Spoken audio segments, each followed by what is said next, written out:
Monsieur Landry, vous venez de faire une présentation devant les membres du réseau Action TI sur les systèmes informatiques, la gestion des systèmes informatiques à la Régie des rentes du Québec.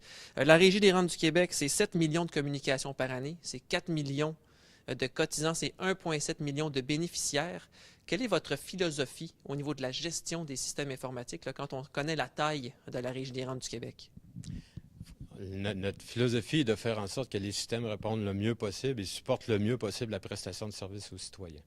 La Régie a une longue historique de qualité de service aux citoyens, est reconnue auprès de la population pour la qualité de sa prestation de service. Et la fonction TI doit être en support aux gens d'affaires, aux lignes d'affaires pour offrir un niveau de service de très haute qualité, un très haut niveau de disponibilité des infrastructures et supporter les gens d'affaires dans l'atteinte des objectifs de performance et d'efficience de l'organisation.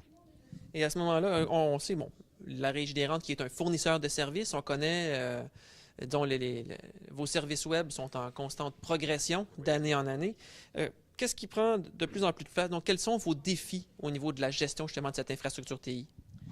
Nos défis consistent à maintenir et assurer la pérennité à long terme de ces infrastructures-là, avec la hausse des volumes de demandes à laquelle la Régie va avoir à faire face, mais surtout avec le départ à la retraite éventuelle des artisans de ces solutions-là.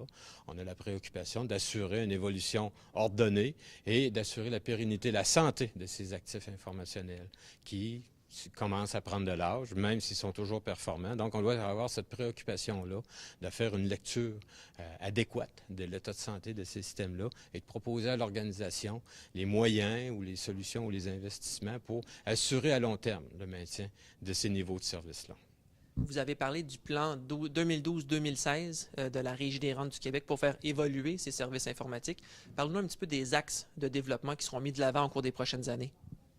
Au niveau on essaie le plus possible d'une part de simplifier la vie aux citoyens, donc de simplifier le processus de demande, si possible d'automatiser ou même de faire en sorte que le citoyen n'ait pas à faire lui-même la demande, qu'on soit capable de l'assister par des partenariats, soit avec d'autres organisations gouvernementales ou avec d'autres acteurs de la société.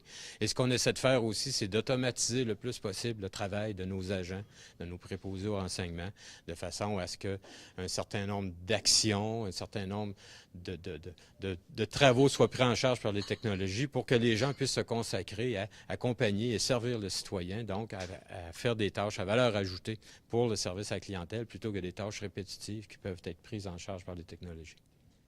Merci beaucoup, M. Landry. Ça me fait plaisir.